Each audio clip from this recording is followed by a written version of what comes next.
alongside someone who's robbing a bank with a gun because he's just trying to get his savings out of the bank. Because basically, the banks are basically not giving any money to people because they don't have the money because they're bankrupt. And so people are having to go and try to like hold up the bank with guns and shit to be like, just give me my money. Jeez. I was like, hey, there's another call out while we need Cardano to go to the moon. Yeah, fuck it. Yeah, or Bitcoin or Ethereum, just one of them, please. Yeah, let's do this safe like. All right, so we should be live now, I believe. Let me check this. Here we go. Something's happening. Something is happening. No, I got advice that one of our long-time listeners is not going to be on the show today because she's doing Zumba. Oh. Our Mere Mortals podcast book review has hit 1,200. Yeah, I saw that. Yeah, hey, that's pretty cool, eh? I was pretty chuffed with that. Very nice. Pretty chuffed. Yes, we are live. Nice. Very good. See if this thing still works. Nice. Yo, everyone. If you are free, come tune in, please.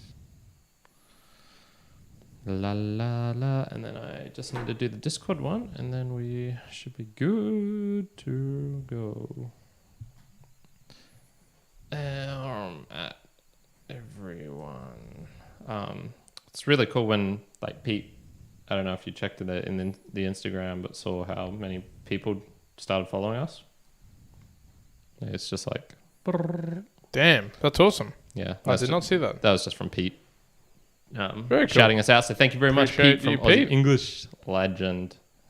Thanks, man.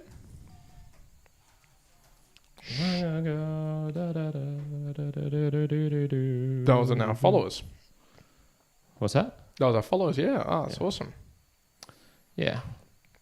Thank you very much, Pete. Pete the legend. Myself cool. on. Okay, that one's good. I suppose I should just tune in. The audio last week, I think I screwed it up a little bit, or I did something wrong. Very good. Were we in here? Some fun. Was that? Were we in here? Yeah. It was just like the normal in here, but didn't sound. Mine sounded kind of awful compared to you. Just sending you some notes as well. Oh yeah, thanks for that, man. Very useful.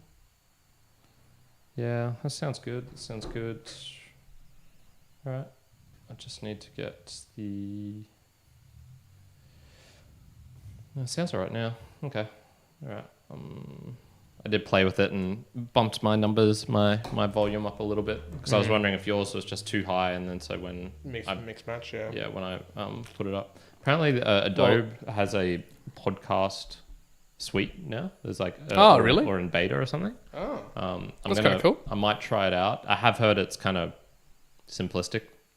Yeah, so, I would assume it's just Audition, but like broken down even more. It's kind of like it'll auto. One thing I'm really hoping they have is the transcription service, because it's kind of got like something like Descript.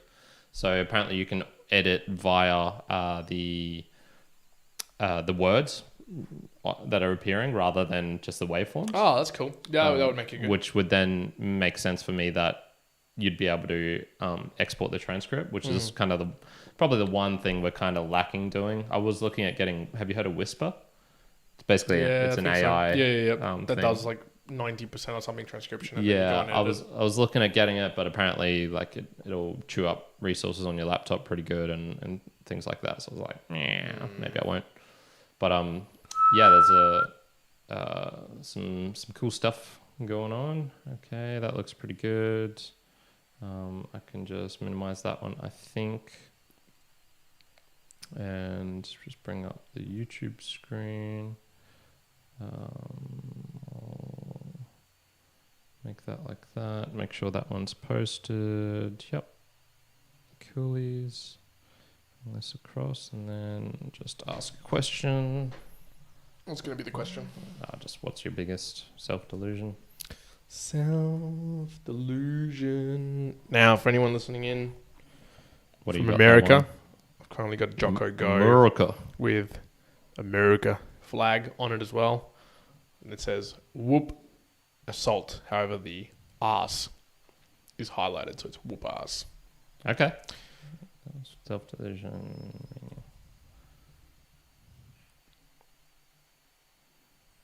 I liked Wikipedia delusion. You bring up the definition. Yeah. I'll just so I can switch across quickly. Cool. All right. 701. Ready to roll? So here we go. I'll run this one. Yep. And what not.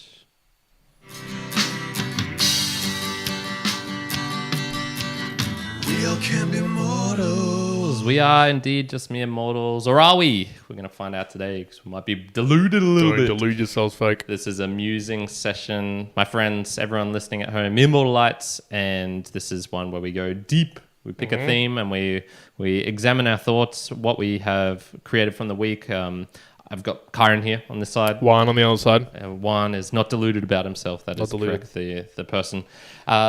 I don't think there's any news or tidbits that we need to go into, so I'm just going to kick right into the topic. Why self-delusion? Yeah, so basically this came from a long email from Nastia. So Nastia... okay, yes. I did see those emails. No, Nastia, I didn't read that email, but I know that you replied back to that email. Correct. So we had a little bit of a chain, and essentially she was asking about my book reviews, and in particular I sent her my bell curve, the infamous bell curve. Oh, yeah. Of my...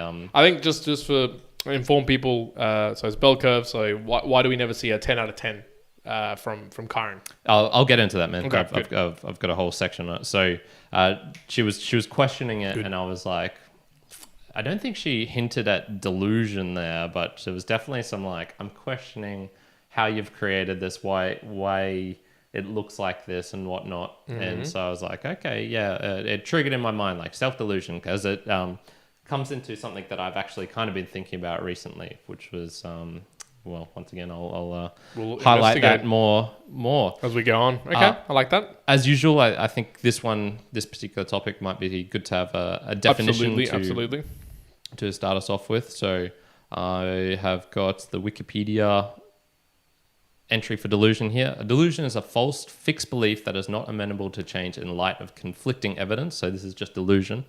And then as a pathology, it is distinct from a belief based on false or incomplete information. Confabulation, that's a great word.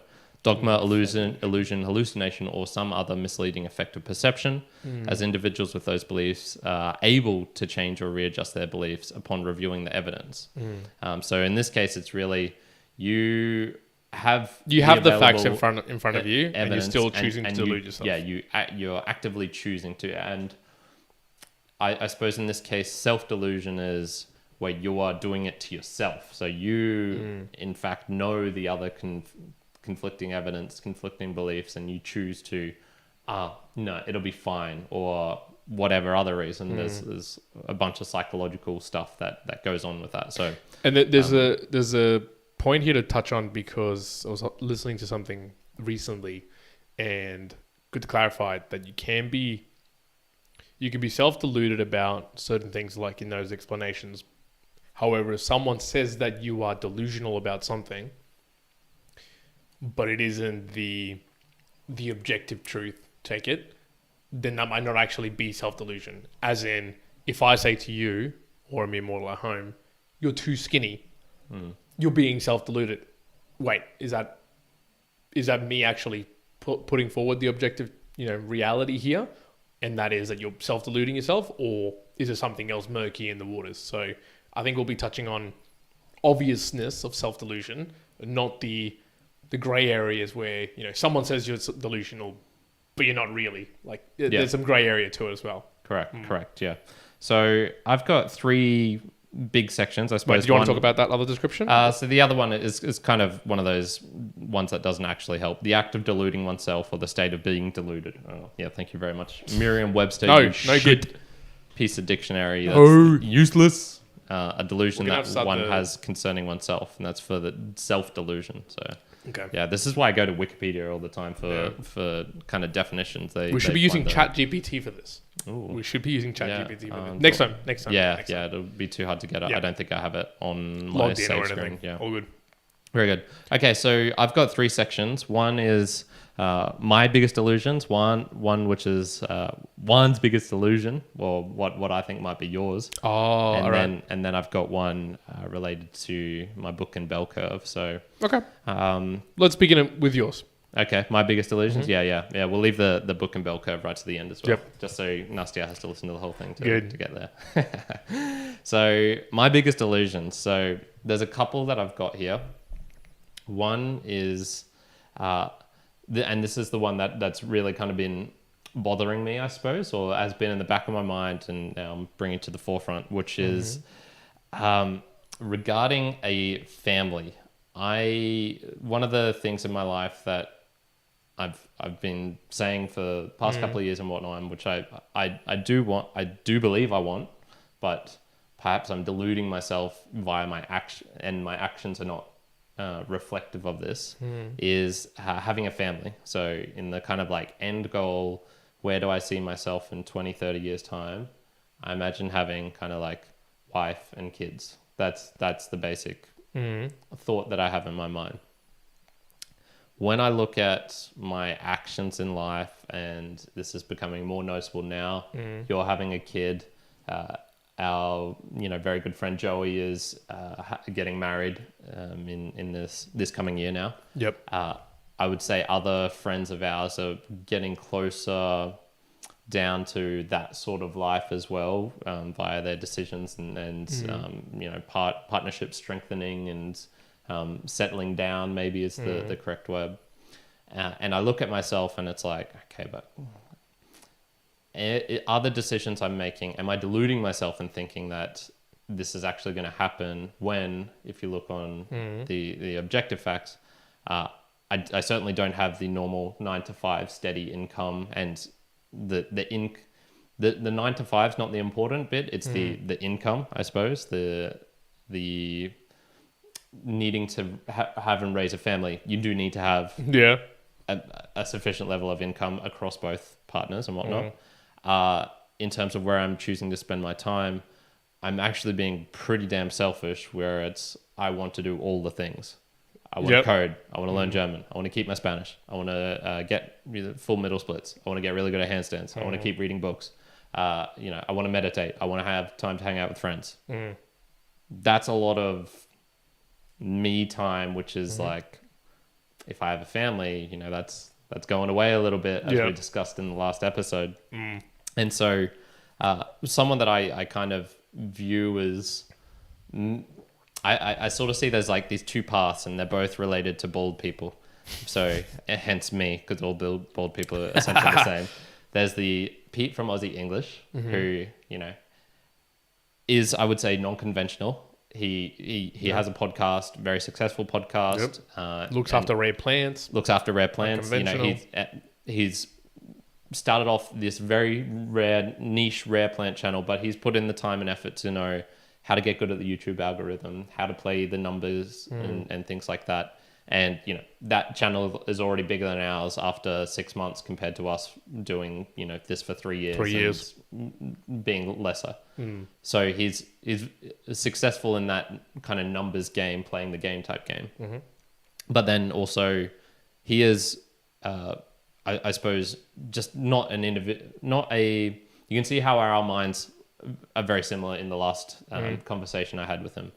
We go down different routes. He's very knowledgeable on tons of things. He's, all these sorts of stuff. And then I see the other one as kind of like the Tim Ferriss. So this is like maybe the dark side, where I'm like, okay, I see a lot of myself in Tim Ferriss as well. The varied pursuits, I suppose he's a bit more pedantic in terms of the numbers and doing it most efficiently, that kind of life hacking stuff, which I'm not that big a fan of. But you can see he's put a lot of time and effort into his varied hobbies, and he's really successful at them. And he says he wants to have a family, but every time that I kind of tune in or learn more about his private life, it seems like, he had a girlfriend, was kind of going towards that way, and then he's single again. And it's like... Is he single now? Yes. Yeah. See, I wasn't sure. I didn't know whether he was or he wasn't. Okay, fair. Last I heard, in that Tim and Kemkev random show, he said he was single. So that was what? Right, gotcha. A couple of weeks ago.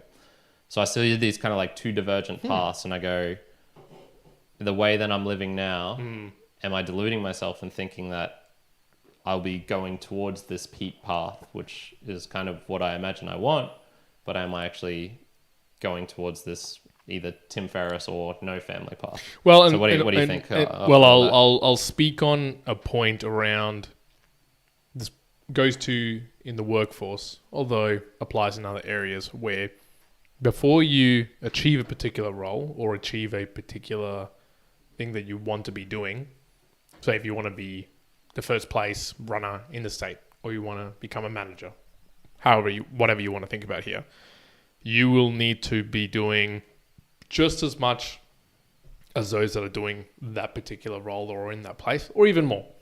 But you have to be taking the actions that would equate for you to be that particular person.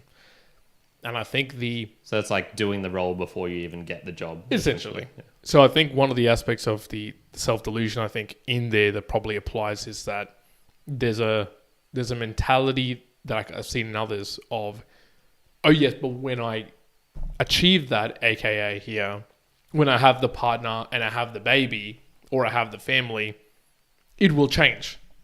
And you can rationalize that. And this is probably the rationalization of the self-deception, right? When this happens, I can rationalize myself changing and expending all that energy.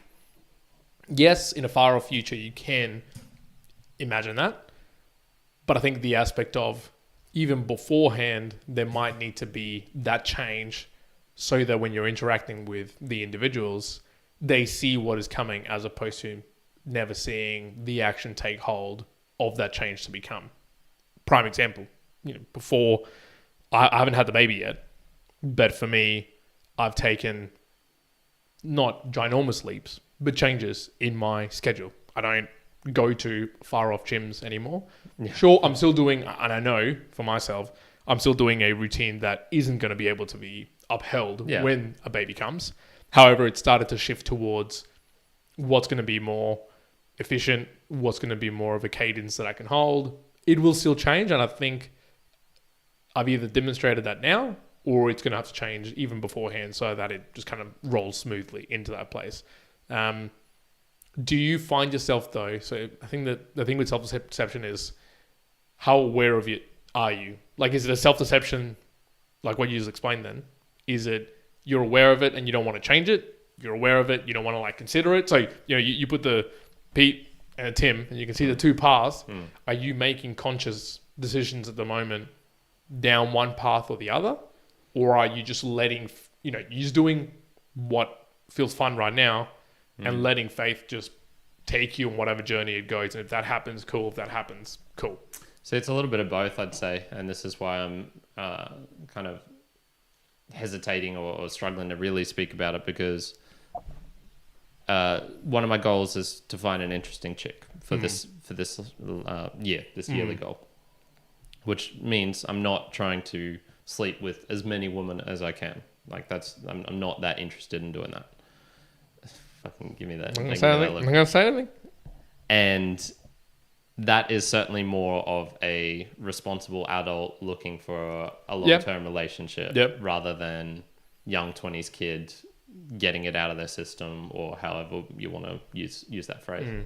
So in that sense, yes.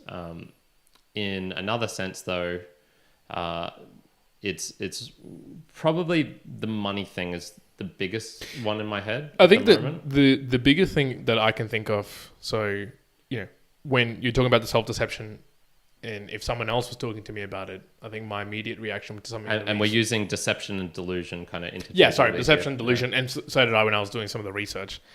But you would be deluding yourself...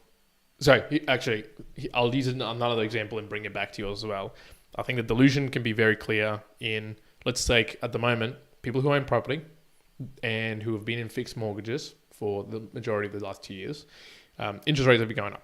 And there's going to become a point, right, where it's going to move from a fixed point to a variable point. Yes. And your interest rate's going to go up. Now, this is broadly, this is like worldwide, this is kind of happening. There's probably places where not so much, but broadly, this is happening. And I have a couple of friends who are on fixed rates, on low rates, and I'm point blank telling them that you're deluding yourself realistically if you're not putting plans into place before it happens. Yeah. Because when it happens, there's going to be a change to the outlay of the cost of things. Things are going to change. You better be prepared for it. Now, why do people talk about it and go, hey, when this happens, it's going to be a real big opportunity? Because there's lots of people who don't do it, right? They don't prepare, and so it happens, and you lose your house, or you have to sell, whatever the case may be. Opportunities, but obviously failures for them. So I think going back for yours, I think my mind goes to, I think the delusion might still be prevalent if, at the face of it, it's like, oh, hey, the not so much the monetary aspect, but because monetary, it's not so much, to be specific, it's not the overall value, it's the cash flow perspective, I think, more that sort of like hits for you. And it goes, hey, realistically, I don't think you've ever really sat down to go, what would it actually mean for me to look after a family, have a family, and have in a cash flow perspective? Because when you look at it, hell, dude, when I'm like looking at like from family ones, so I was talking to a partner about, hey, how much time we're going to take off. Oh, cool. There's going to be 12 weeks where she's not going to work. Okay, so there's going to be no income from her perspective, right? Some other aspects we get support from government and the like. I'm in a favorable position where I do get quite a bit of income. However, because of that, I also have to take time off, and I won't get any payment from the government. And there's other aspects around how that shifts. Now go, right, I would be deluding myself if I just decide, oh, it'll be fine, we can work through it. It can kind of, like you have to plan to some degree.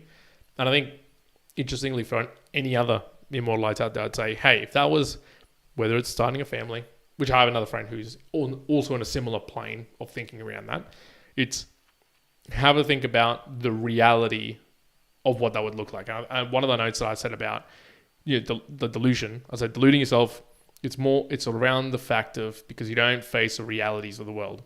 And it's made worse by trying to meet a far off expectation.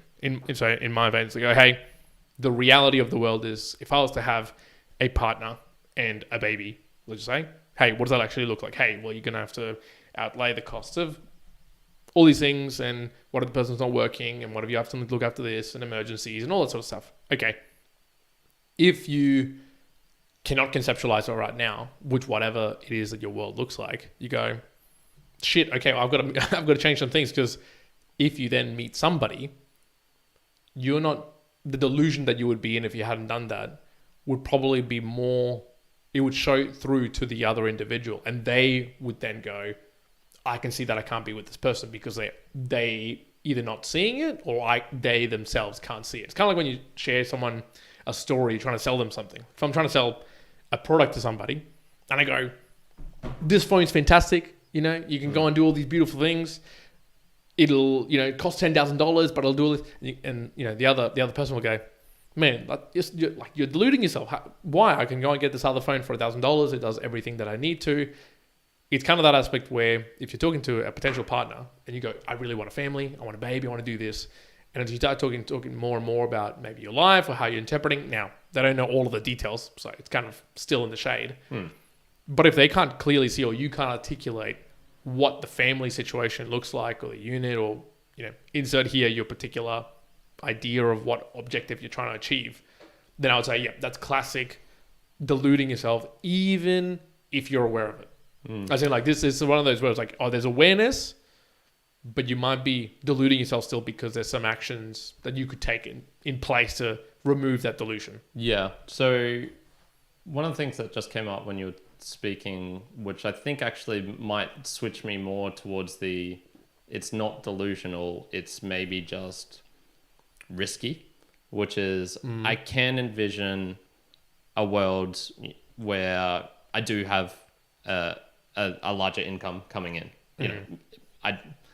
I personally don't think I need to be even half of what yours is, and still be able to have like a really good life and to actually have a family with that. This is just me being, getting towards my minimalism sort of roots and things like there's there's so much, however much people think is like Required, the bare minimum, yeah. you can probably go half of that and you'll still be fine.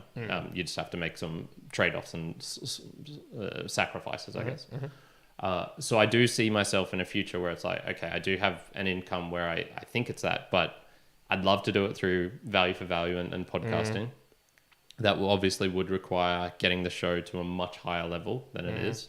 And I do have some thoughts on how I want to achieve that, but it's also very, I don't know. I honestly don't know how long that'll take. It's the nature of virality is so... it is hard.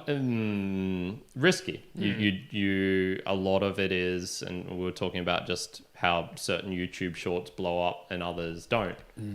There is a certain level of just unpredictability, which is maybe a bit more extreme when you're at in I guess like the gig that I'm currently doing, which is content creation and podcasting, in comparison to having a mining job and then reasonably expecting I'm going to get a 3% or 5% pay rise the next year or something like that.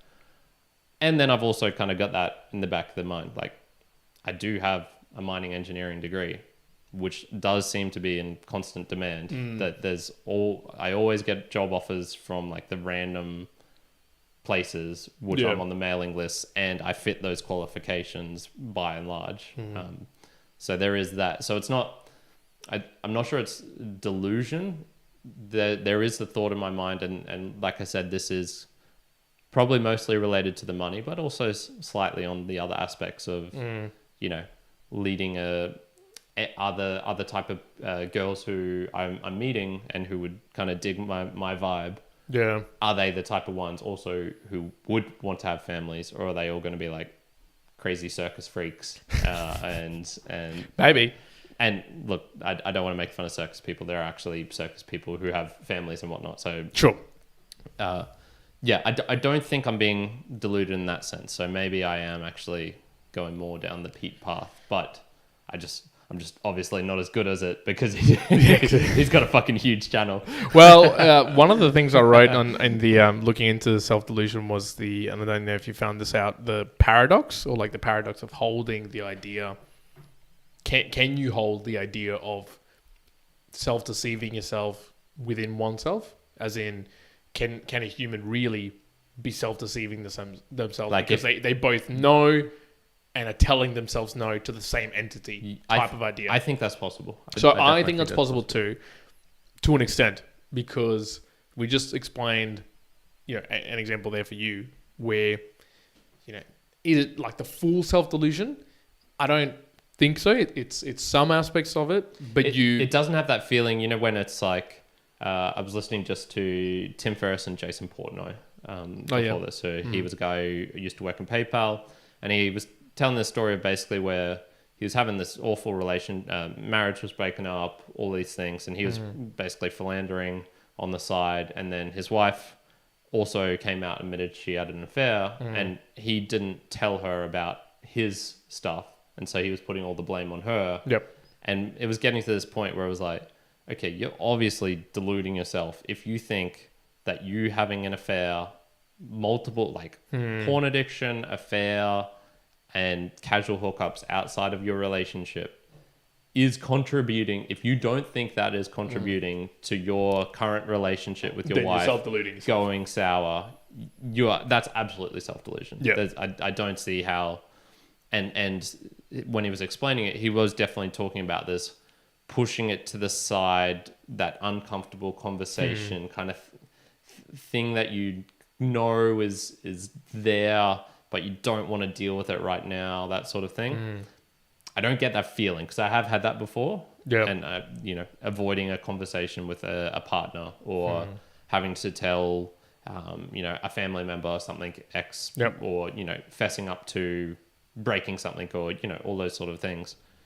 It doesn't have that feeling. Not that full feeling. Yeah. Yeah. And I guess in that statement, it was more around, can you hold yourself? Can you be in the full knowledge of a self-delusion that you are applying on yourself that is pristinely 100% delusion? I'm going to tend towards probably not, because if you, as the way you're describing it, you almost can't feel that full delusion if you also understand some aspects of it. Like, oh yeah, I know that I could do this or I could hold that. Maybe it would be turned something different. To me, like a full self-delusion for someone would be along the lines of someone saying, I think you're delusional about this, and you really objecting against it, being completely surprised, whatever it may be, and that being a full self-delusion, if it is truly like a self-delusion, as in if you eventually choose it, that's what it is the reality, whatever the case. So yeah, there could be some mixture, but I think that paradox can certainly exist, whether you can actually understand it, that the paradox is happening within you, like, and it's fully like knowing fully that you're self-delusioning, like in a self-delusion state, and knowing the truth. I think that might be a bit hard to maybe grasp in full consciousness, but at the very least, I'm sure you can have that as a person. I'm not going to say that no, that's not possible. Yeah, kind of related to other self-delusions that I wrote down was one was, life doesn't have meaning, but you kind of create meaning to maintain sanity, and so whatever meaning that I create in my life, it is kind of that I'm deluding myself and thinking that it's meaningful, but it's meaningful because I choose to make it meaningful, and that was one of the other notes I put, because it was like, is deceiving oneself, always going to be bad? Is it significant or always bad? I've put that in my summary. Okay. All my thoughts on that. So can you hold off on those? We can hold off. Okay, Yeah. I wanted to ask you about, did you have any things that you think that I'm deluding myself about? I mean, I would have said something along the lines of just purely on energy, and I think this can apply to anybody. So any mere mortal listening to this, it would be your energy expenditure today versus the human that you want to be, or the family unit that you want to create in the future. But right. I think that it can apply pretty broadly to everyone in a self-deluding way. What do you mean by that? Purely as in the activities and the energy. My sperm's going to be too slow. Yeah, absolutely, too slow. No, I think the activity that you choose to do and put in place now, all the practices that you put in now to where the person that you want to become can be a little bit different in its case. But you've already explained it. As in, if you're always doing, say, the current patterns that you're doing right now, they do reinforce and support your today's world, absolutely. But always a challenge will be, how do you tell convincingly a story to an unknown party that in the future it's going to be this instead, when there's never been any proof behind that type of deal? That's where it's really difficult. That's almost where, is it called deluding yourself? Maybe along the fact of how difficult it will be because of the precursory information, right? And we've talked about this before, like, off the podcast, but it would be such a challenge for you and similar people in space like this, where it's like, hey, you don't have to work. It's a choice of what you do, very much so. You have flexibility on life, but that flexibility comes with the incredible challenges that you don't then meet the societal norms. And I think it's a delusion that for a lot of people, not just you in this place, you will be seen as a bit of an odd one out, and you're already an odd one out. So you're going to be an odd one out of an odd one out, which makes it hard to convincingly have that conversation. Well, this is where it's like, so we're kind of talking about dating dynamics a little bit here, which is, I went to Burleigh this last Sunday, and there was an incredible amount of people who are like, I'm like, okay, they're kind of just variations of me, where acro people, Cali guys, acrobats, hand-to-hand people, fire twirling, hippies, it was this huge just group of them all in this one place. If you've ever been to Burleigh Heads on a Sunday afternoon, you'll know what I'm talking about. Bongo drum circle, all that sort of jazz. Yeah. There's good looking girls there, and I'm sure a bunch of them are going to have kids. Just statistic wise, that'll happen. If you ask most of them, I think most of them would say they're probably not into, like, they would actually find a guy who has a 9-to-5 unattractive, and they would prefer the social, non-normal person. Yeah, I guess. So there is that aspect as well of the convincing thing. I'm I'm not too worried about that aspect. It's more the, I suppose, practical reality of, is it just, it's not the convincing, it's more how will that actually form into a family lifestyle? Because you do probably want regularity for your kids. You know, in general, the circus life is pretty rough on kids, as is the, what's the American like army lifestyle, going from base to base. The dad who has constant gig work and goes all across the country, drags his family along. That's pretty hard on kids, that sort of stuff. So, okay. Yeah, all right, fair. Cool. Fair shake. All right, outcome. Sounds like Karen's not super deluded. Super deluded, yeah. Not super deluded, but maybe just a slight bit. Let's do some Boostagrams, man, and then I'll tell you about how you're fucking crazy as shit. Woo! All right, let's go to the Boostagram Lounge. Yeah, while I bring it up. Nothing too much in the chat comments at the moment, so we'll carry on ahead. I will mention, so a Boostagram, for those at home, is a payment of Satoshi sent in via one of the cool podcasting apps, which we encourage you to support, to use, because you get a way better experience. You'll see chapters coming up on your screen, links within those chapters, and images. So this will be especially pertinent to some of the notes and graphs that I'll be talking about a little bit later. Absolutely. These people who have helped contribute this last week, and I will just admit, if you do get missed, I'm working on it.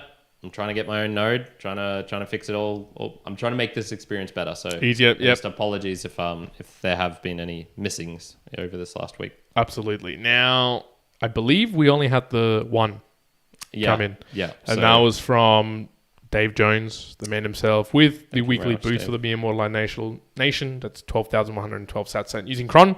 So that is our singular boost for the Boostagram Lounge this time around. So Dave, obviously, deeply appreciate the support. Yep. I did see that Fountain was down for a little bit. They're going through the big update they released as well. Correct. And we've also seen a little bit of a petering off in just general Satoshi using, to be honest. We've seen it obviously on our podcast. I don't know if just the broader market's not utilizing, crypto in its generality as much as well.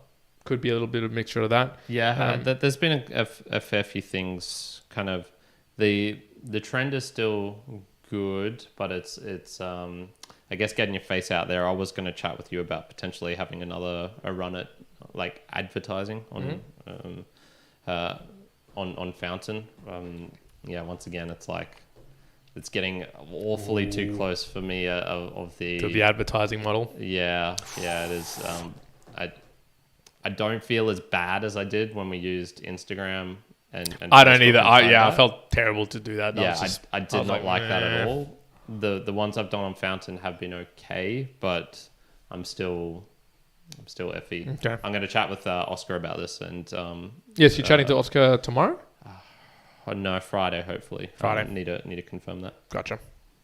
Yeah. So in any case, people, we do recommend that you use an app like Fountain, where you can get Satoshis in as you're listening to other podcasts, so you can just pass that on to us, or perhaps one like Breeze, where it's very it's easier to actually get some Bitcoin by able to use a credit card or a debit card and actually get that within the app itself. Absolutely. and boost from there. So yeah, look, just recommend one of those two. Here, I am not self-deluding myself in this particular aspect of the world.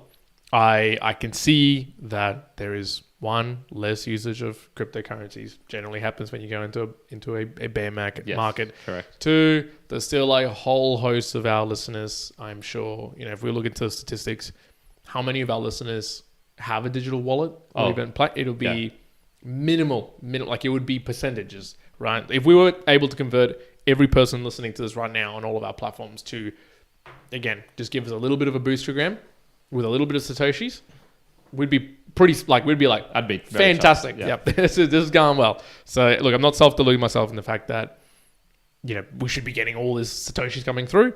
But what we do recommend is if you're going to support us, that's going to be the best way for us. That's why we've chosen it. Just like you might do with someone else with Patreon. That's the way that we've chosen to go down the path. And if you're not going to do it now, you'll probably see yourself going down that path in a few years. Anyways, you might as well jump the gun and play around with it now. This little thing that I've got up here of Rushvi, this sticker. I listened and watched his stuff and read his stuff for probably 4 or 5 years before I bought a single thing or contributed back to him in any way whatsoever. And he gave me advice that changed my life. Like, fucking made my life so much better. Yep. Sometimes it just takes time. And Yep. I appreciate that. So for those of you who are non-valuing back to us, hang in there. You'll do it one day. I believe in you. Exactly. Yeah. So, You're deluding yourself if you think you won't. absolutely. Look, there'll be this valuable piece we'll say once upon a time, and you'll be like, oh, got to get them 2 Bitcoin at the very least. God. Oh my God. All right. So what do you want to carry now? All right. So your biggest delusion, Juan. Here we go. I'm gonna Here we go. lay it out for you. I think this is the most consistent one that I've seen over the years. Here we go. It's that your attempts to be an entrepreneur, I would say. So I'm not sure if this is still reflective as of this very moment, and it's probably even less so, especially considering the family stuff. But I get the feeling that you like the idea of being an entrepreneur, but maybe not the reality of what it would have entailed to really go down that route. Because for those at home, Juan, when we're living together, pitched me so many business ideas. So many ideas. Let's. I still do. I'm telling you right now, Us. I still do. I'm pretty sure I've pitched ideas in the last 2 weeks easily, and, like a few and not times. just to me, right? To, Lots of different people. Absolutely. Yeah. So I want to ask you, what has stopped you from really going full-hearted into any of these businesses? Because you've taken steps for a bunch of them. Yep. You literally came up with a name for the mere mortals. Yep. And were the one who activated this, I guess, with the prompting. But what has been stopping you? Was it lack of skills, fear of the unknown or responsibility, general mundanity of what it actually is? You'd have to spend a lot of time being solo, I guess, if you're being an entrepreneur. First of all, have you ever viewed yourself as being like, I'm going to be an entrepreneur someday? And was that a delusion? And if so, what was it that stopped you? Or are you still... Well, I think yes. I think for sure, definitely yes, of delusional in that front. I'd say that the delusion has reduced a little bit. However, because I was trying to think of what were some of the other aspects that I would delude myself in. And I would have said at a more even primal foundational level is the delusional thought, which is reducing, that I'm more special than a mere mortal. So this is an interesting one. Yeah. So there would have been a lot of times in my thought, whether it was swimming, Yeah. you know, that you'd get into your head around, and this probably ties in with ego heaps, but it's a delusional sense of, hey, I've won this particular race at district, or I'm going to state, I'm going national. I must be a swimmer. I must be a really great swimmer. Insert that with some sort of running. Insert that with some sort of lifting. Insert that with whatever you're managing people, something like that. And I think there's always been whether it's the feeding of the ego that feeds the delusion, or the delusion comes first and the ego just pats itself and agrees with this. I think there's that delusion always around, hey, you're more special than an average mere mortal. And so that aspect, I think, in other areas has also fed the entrepreneurial beast around, hey, I have this idea. And so I think that I can execute. The idea is great. I can make this all work. It can all go fantastic. So I think there's... Listen to all the podcasts. Listen to all the podcasts. Make the active work. I know all the, how to grow, how to scale a company. Yep. I know how to do this. The, even talking to... So in this situation, I do this. I catch myself. So this is like a delusion that I catch myself in. As in, I can see the paradox where I can see the delusion and catch myself afterwards. Maybe not like at the same time, but I definitely catch myself afterwards. Example, chatting to Nick Blair. I've chatted to Nick twice now. In both times that he's several companies that he's scaled. Yep. And I remember in both talking about companies and the scale of, different things from 3 to people to 10 people to beyond to 30 people and the like. Now, I've listened to podcasts. I've looked after teams, which are quite large. I've never looked after a company that's I've grown a company to go like that. Yeah. But yet in some of these conversations with people like that, I put myself in a position like, oh, hey, we can banter here because it's kind of similar. And it isn't. And afterwards, I always kind of recall on myself and go, I'm talking here out of theoretical knowledge sometimes. And this is, we here preach so much around Like theoretical is one thing, but the practical, actionable is like something way beyond. And sometimes I get that mixed up in those conversations where you go, oh, there's a delusion of like, hey, I've looked after 30 people teams, must be the same thing. Yeah. It's not. It's not even close. So there's that delusion where it still allows me to go in there's positivity around that, because it goes, oh, cool, I can do that. I'm special, so I can push it. So at least it almost like whether it creates the false courage or the actual courage to just do it, and maybe something will work, maybe they won't. But in a big predominant factor, it'll still continue. Like if you, I'm sure if you see me day to day, or you get to know me long enough, like in person, I will for sure say an idea, think of a cool thing. I'll be like, we should do this should be done. 1% of them will really actually go forward. But maybe in my mind, I'm like, oh, that would have been like fantastic. That would have been a great idea. So yeah, I agree. There'd be definitely that delusion, and it would still play. It would still exist in my mind where an action will happen or I will say something, reflect on it later and go, man, I was deluding myself. I was deluding myself and thinking that like realistically I'm going to do that or I'm going to take place. However, I did learn quite a few years ago now, and it's very specific. And these are the actions I have changed, where I recognized I don't want to grow. I don't want to climb up the corporate ladder. I don't want to do that. Yeah. Nor do I want to be a CEO. Like that was a very clear thing in my mind of, hey, I'm not deluding myself. I'm not actually great at being the top person in a particular company. Yeah. Nor am I fitted to be super cookie cutter in the corporate world. That's not me. I interact with people and enjoy the work with people at a lower level than is the upper, management structures. Do I enjoy a lot of the top stuff that comes along there? A meeting on how to have better meetings for things like that. I'm like, I don't want to spend the energy, but I feel like I was deluding myself a lot of the times when I went, I could be real. Dude, I had people telling me this, right? So this is kind of like feeding the ego / I love that. I had a lot of people being like, when I left a particular company, could have been a managing director if you'd stayed. Why don't you keep on doing this sort of thing? You would be like phenomenal. Yeah. And the delusion there is, man, I would have been. Yeah. I would have been great. What am I doing? I would have. However, I think realistically looking back on it, I can look with more clear eyes to go, I don't think I would have been. There would have been aspects of it that I wouldn't enjoy. The delusion's still there. Yeah. If you, in my mind, right now in the back of it, it's like, but you would have been good at it. You would have been good at it. Yeah. But I think that's a false premise of, hey, I'm good now at what I do. Shifting to different positions around is different. It's the example of with Nick. I can't just say that because I'm doing really well here, you can then now replicate that in every single other position. No, it doesn't work that way. Gotcha. So that delusion definitely still exists in the realms of my mind. And I think it's the catching it and putting the actions in place that follow not the delusion, but like more of a rational thought around my mind. Gotcha. So, but gotcha. I agree with that one. Yeah. Okay. Mm-hmm. That was really all I had on that front for you. So I might quickly go to my bell curve, my self-delusional. Oh, here we go. Book. The self-delusional book review bell curve. So basically, what I have done for those who are new to the channel is we have a book review channel called Mere Mortals Book Reviews, and over the years. Since basically 2013, every book that I've read, I have kept a note of. I've written a small paragraph, and then I've given it a rating from 1 to 10. Mm-hmm. And so basically, I kind of my scale is like I view it from impossible to impossible. So you're asking me before, like, what's a 10? There's no such a thing as a 10. There's no such thing as a 0. Mm-hmm. This applies to attractiveness of women or men. Mm-hmm. This applies to rating and experience. This applies to tastiness of food. This applies to the peak joy or peak depression that one can feel. I don't see those extremes ever actually being reached. It's kind of like reaching bloody fucking infinity. There's the one time where I'll say infinity exists because you can't reach these areas.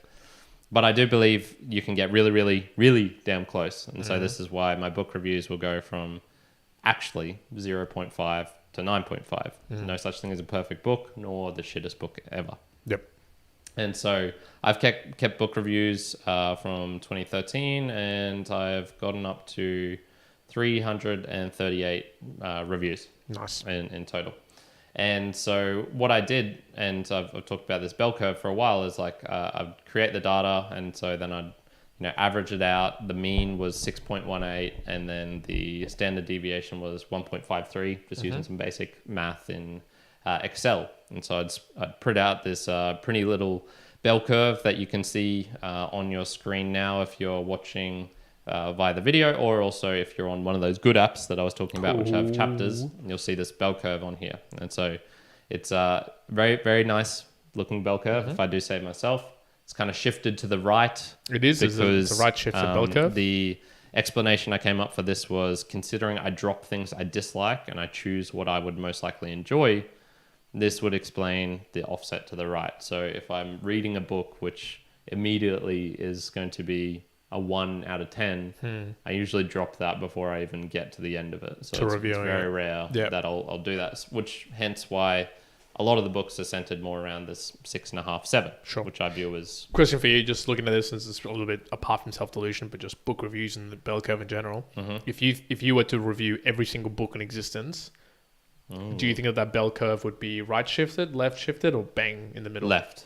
Same. I would have said really left shifted too. Yep. Yeah. So I would say there's actually a more overwhelming shitty compilation of books than there is good books. It's like the amount of music, and this would be the same for music. It would be the same for movies. It would be the same for TV shows. It would be the same for people. I'm not sure about people. I'd say people would maybe be like in the middle. Which is weird here, right? So, this is, say, maybe this comes into the delusion phase. If we are saying it's left shifted, right? We're saying it's left shifted out of every book in entirety, then that is a false bell curve, because a true bell curve on objective reality would be a bell curve. There wouldn't be any left shifting and right shifting. So I guess the delusion here comes from the self perspective, like the actual perspective of oneself that puts a shift on what probably the objective reality is. But is it a delusion? No, because it's your reality. It's like it's your perspective on reality, which is truth. So just because it doesn't match someone else's truth doesn't make it a self-delusion. So I think that's the important deviation here of, if someone wants to read all of those books, let's just say Nastia, her bell curve, like, she's not going to get the same ranking as you. Absolutely. It'll be differently shifted. So I created one for her. Oh, okay. You sent her the sheet, so I'll be able to put that info. And so she gave me back. Now, the thing is, this is where the delusion comes in, and I'm like, okay, I like graphs. I like pretty data. I like when things are symmetrical. It pleases my engineering brain. Yep. And 1 + 1, 1 + 1 equaling 2. It's like, it's not nice. I love that. Yeah, inside, I was doing some medical calculations just the other day to help out somebody. Beautiful. And I loved it. Loved doing it. Yeah. They were like surprised as to why I enjoyed it so much. I was like, I just love the concept I struggled most with in math in high school, probabilities, because it's in this fucking gray area. Is it this or is it that? It's like the electron. Is it here or superposition? I sucked at that sort of stuff. Where it's, I'm gonna say we didn't do that at school, folks, but we didn't do superposition. No, we did do probability. But we did probability. Yeah. So when I actually look at the raw data, you can actually see my bell curve. Yeah, it does still look like this right shifted thing. So this is straight. And for the numbers, for those who are wondering, graphs in Excel, I find them so hard. I don't find them intuitive in terms of relabeling, creating it, and whatnot. So the numbers here should start from these should be like 0, 0.5, 1. Gotcha. But I didn't know actually how to change it, so I was like, whatever. Gotcha. Maybe I'll do that later. After this, I'll change it for you. Okay, beautiful.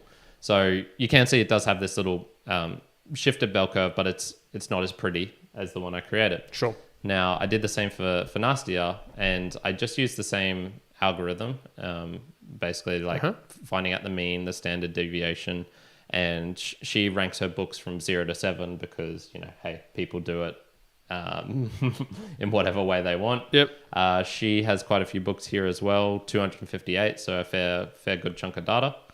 When I go and look at hers, it's not as pretty a bell curve as mine made out. So that, once again, should be a 0 going up to a 7. There's a lot of top end ones, yeah. Yeah.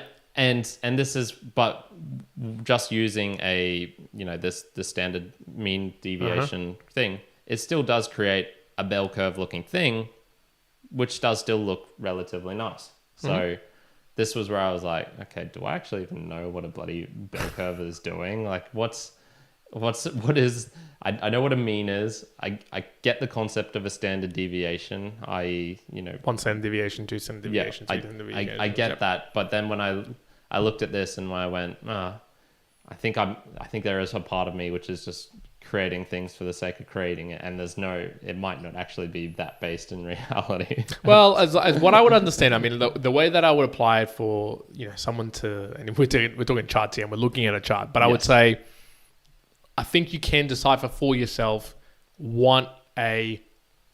say if you decide that a 2 standard deviation away from the mean, that might be your line, and be like, anything 2 standard deviations away from the mean for me is a fantastic book. Like, that is a fantastic, freaking amazing book. And you almost don't have to use ratings anymore. It's like, hey, just based on because you take away saying to someone, hey, this is an 8 out of 10, or this is a 7.5 out of 10, because that can be very by perspective. As in, like, if you tell me an 8 out of 10 and I tell you an 8 out of 10, that might be very different things in the way that we communicate things. But if we, and I mean, this is a very hard language to say, but if you rate your book and you go, hey, it's for me, it's 2 standard deviations away from the mean in the positive way, you can just say, hey, this like clears my boundary of a fantastic book.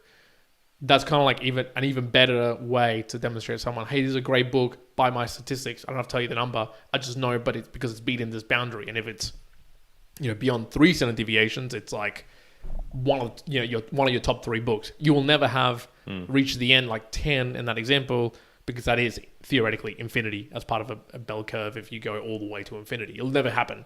However, enough standard deviations away from the mean goes like, okay, that's a rare enough, but what is it? I think it's like 0.05% or whatever it is of books that achieve that rating, depending on what you calculate. Yeah, so I've just looked it up. In statistics, the standard deviation is a measure of the amount of variation or dispersion of a set of values. A low standard deviation indicates that the values tend to be close to the mean of the set, while a high standard deviation indicates that the values are spread out over a wider range. So in this case, for Nastia, her standard deviation was 1.59, which was very similar to mine, which was 1.53.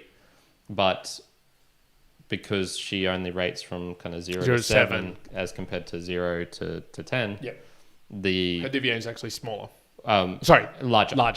I.e., her data is more spread out, which is what you can see in the graph here. It is actually way more spread out compared to my one, which is a kind of bit more clumped together with some very small outliers. So that was just the reason why I got to talk about this. And it was like, it still makes sense to me. I still like it, but I definitely am going to put a little bit less weight on, oh man, it forms a nice... Yeah, I would my... Because you can create bringing it to self-delusion out of anything. Yeah, well, I would say bring it into the self-delusion context. I think you would be deluding yourself that you're not picking books that are going to create that bell curve now for forever.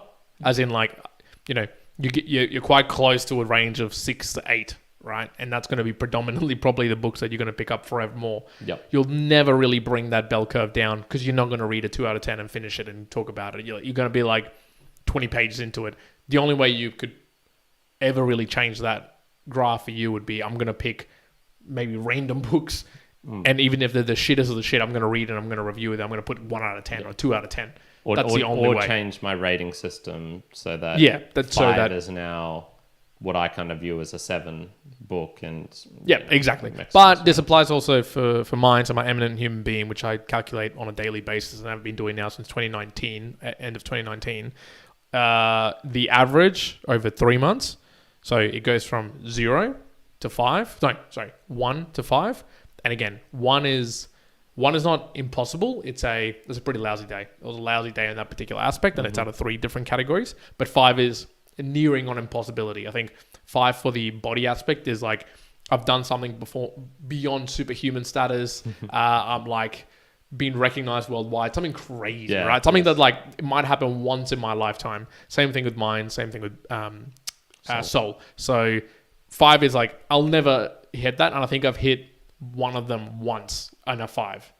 But on average, when I look at, because I look at that as an average over 3, my 3-month average is 3.06 and my 12-month average is 3.07. So it's like, if I go and like check that, I'm sure it's a perfect bell curve sort of thing that I'm like, okay, that makes absolute sense, because there I'm being as close to objective reality as I can. And so it just goes and creates a bell curve.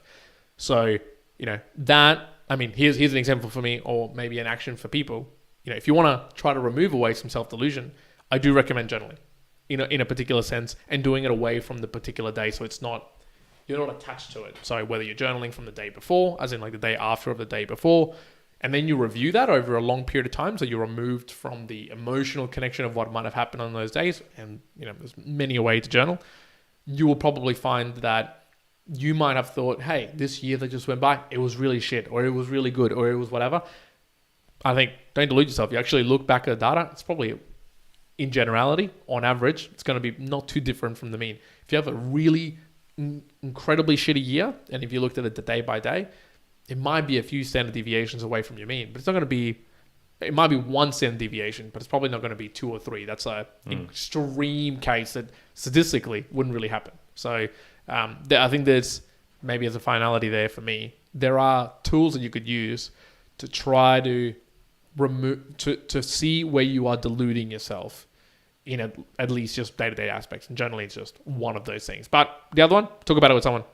Talk to people, because I think often if you really are somebody, they'll tell you where you're deluding yourself in a whole manner of ways. Yeah, reality, or just do more things in reality, and you'll find, I can't walk on water like I'm Jesus, no matter, or those amazing videos where it's someone who thinks they have psychic powers and they're trying to stop someone on a beach and they're running at them full pelt and they just get smashed into. Yeah, love those ones.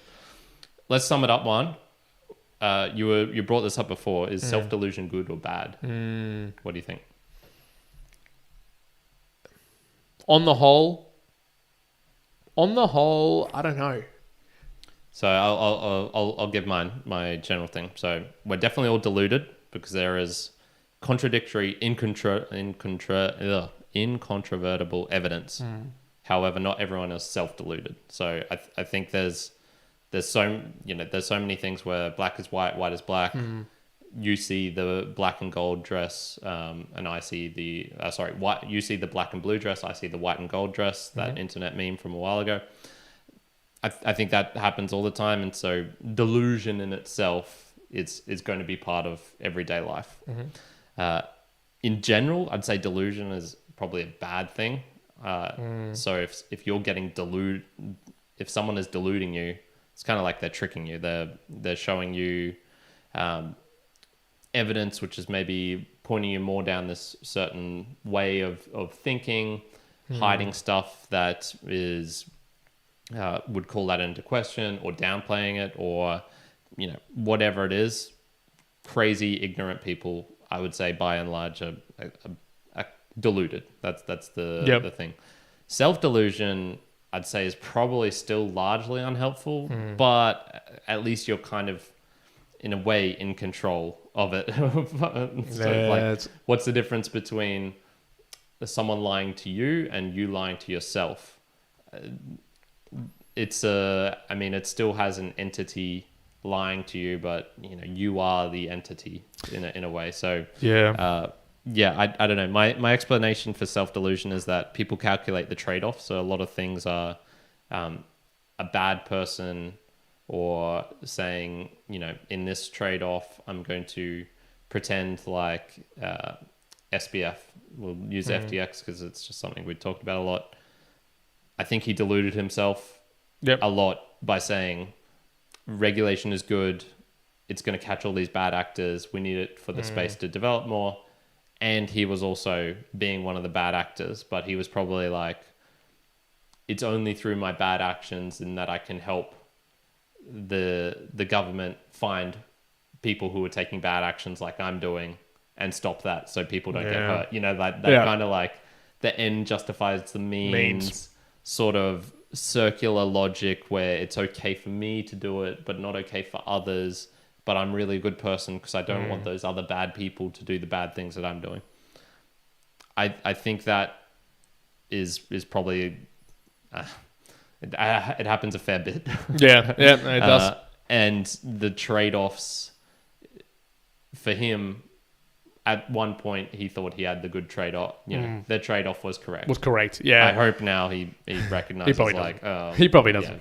Yeah. I mean, I think still I might not in jail, so that's all right. I might align myself to that. I think that there can be some positives of self-deception, and that would probably be along the lines of, say maybe there's a lot of people saying, hey, you won't make it in the EPL, you won't make it in this, you're actually not good enough. Yes, correct. And you self-deceive yourself and say, like, no, I Yeah. can, and you do make it through perceived effort or anything else. Yeah. Sometimes you have to do that. Sometimes you have to go contrary to what most people believe to do certain things. It's like the equivalent of the 4-minute mile, right? Everyone at a certain point in time, it's impossible. Nobody can do it. Can't be done. La la la la. Someone must have gone through the self-deception of like, no, I can do this. God damn it, and they did. Yeah. Okay, so you need those pushing the boundaries, and that can occur sometimes. But on general, I think there's almost like neutral to bad in a lot of other cases. Because one of the things I wrote was, self-deception is it's just an unusual way of lying. It's just an unusual way of lying. So you're in the end of it, you're lying plainly. If you achieve something out of it anyways, you still lie to yourself. Like there's still the lie exists. And so I go, okay, is lying in general good? No, I'd probably put it in neutrality and probably negative. Yeah. So if I was to, point blank, would you have everyone be self-deception or no self-deception? I kind of go, I'd probably prefer no self-deception. Yeah. So that'd probably be my summary. Man, you summed that up very nicely. I greatly enjoyed those analogies. Thank you, Juan. Cool. All right. That is it for today. Mere Mortalites at Home. This is a value for value podcast, so we do very much appreciate you not deluding yourself and realizing that you do want to send us in some value. We ask that you do that in many different ways. So if you don't want to do it monetarily, you could just tell a friend, say, hey, Mere Mortals, check them out. Here's this link. Use whatever link you want. I don't particularly mind, but as I said, I do prefer if you could do it on a new podcastapp.com because you'll get a better experience. You'll see all those graphs and bell curves that we were talking about.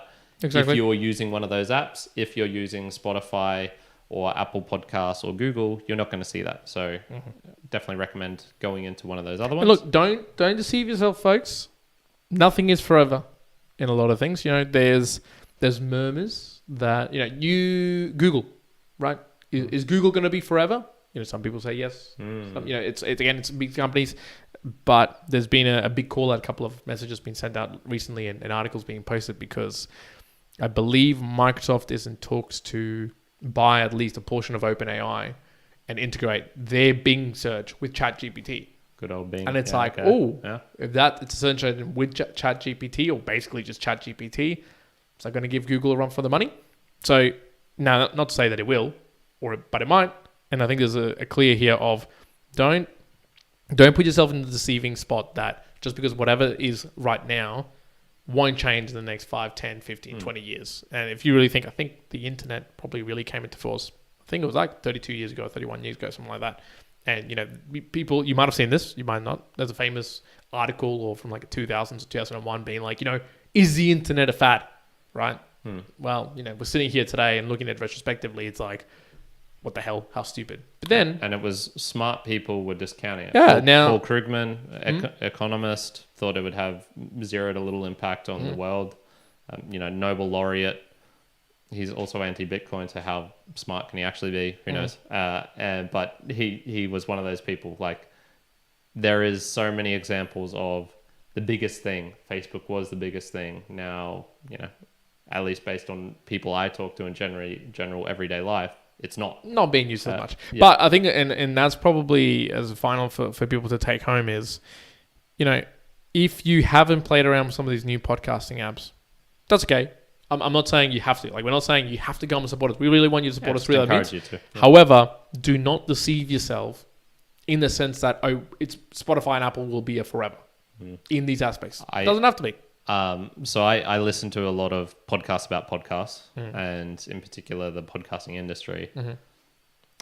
I haven't heard good things about Spotify and their like just straight up metrics of making money from them for a good time. And it's like, you got to make money at some point, Spotify. So their podcasting ambitions, let's if they're around in 10 years time, I personally will be surprised. People should check out the if you want to get into some technicals, go check out Uber's finances. Oh, like yeah. the year-to-year finances. You'll be surprised at the numbers you see there. But anyways, they're negative. not fun to look at if you're thinking from long-term games. But there you go. So I hope you enjoyed, folks. That has been another musing session.